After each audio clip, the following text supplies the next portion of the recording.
Okay, YouTube. Wanted to spread the word about Motorola and their warranties. I'm using a Note 9 currently to record this video for you guys. And this is the E5 Supra. And it basically has had quite a few problems. Like when you do the warranty, they're not going to replace your screen protector. So you lose your money there. You can do one of two things, and they will not budge on this. I've tried. I've called twice in the last week. First time, I used some choice words, so I gave it a little while until I calmed down a little bit more, and was able to keep my cool this time. But I told them straight up, Motorola, if you want to keep me as a customer, you're going to have to take care of me. And well, it seems like they don't give a shit about any of that, so I'm just going to tell you my story. Basically, the two options are you can send your phone off and wait a week, and that's pretty much minimum. They say 3 to 5 business days, but come on now. They wait till you get your phone and then they send you another one back. That's got to take more than a week. But anyways, so I'm supposed to go a week without a phone, or I'm supposed to pay them $25 to send the other one out first, which is non-refundable. Then I'm supposed to allow them to hold $150, I'm pretty sure it was, for 5 to 10 days. So that's all telling, right, about the shipping on the first option.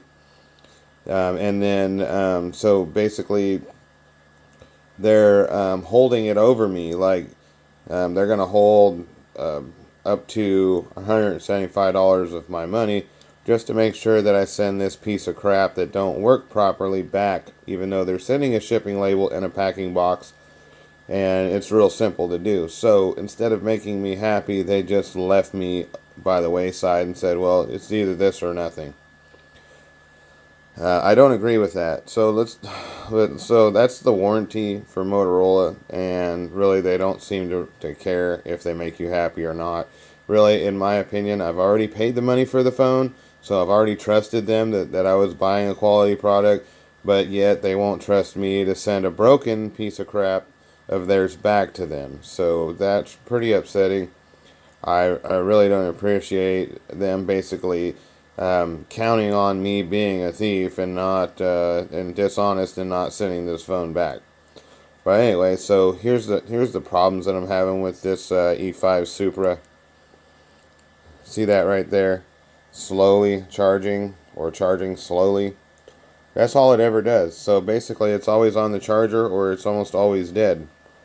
I've got it on a 2 amp charger, and it charges slow, and basically it's this right here.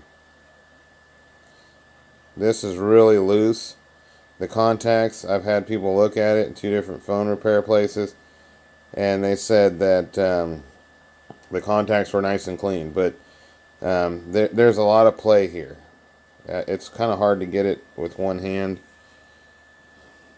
Let's see if I can do it.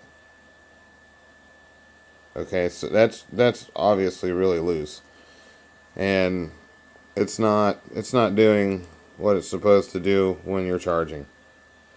Okay. Now the only time I can get it to quick charge is if I put a 3 amp charge on it, which is probably not recommended, so I don't do it that often. But if you want a full battery, that's pretty much what you got to do, or leave it on the charger constantly. Now, if I never want to use the phone, then that's fine. But I want to be able to unplug it and use it the way it was intended.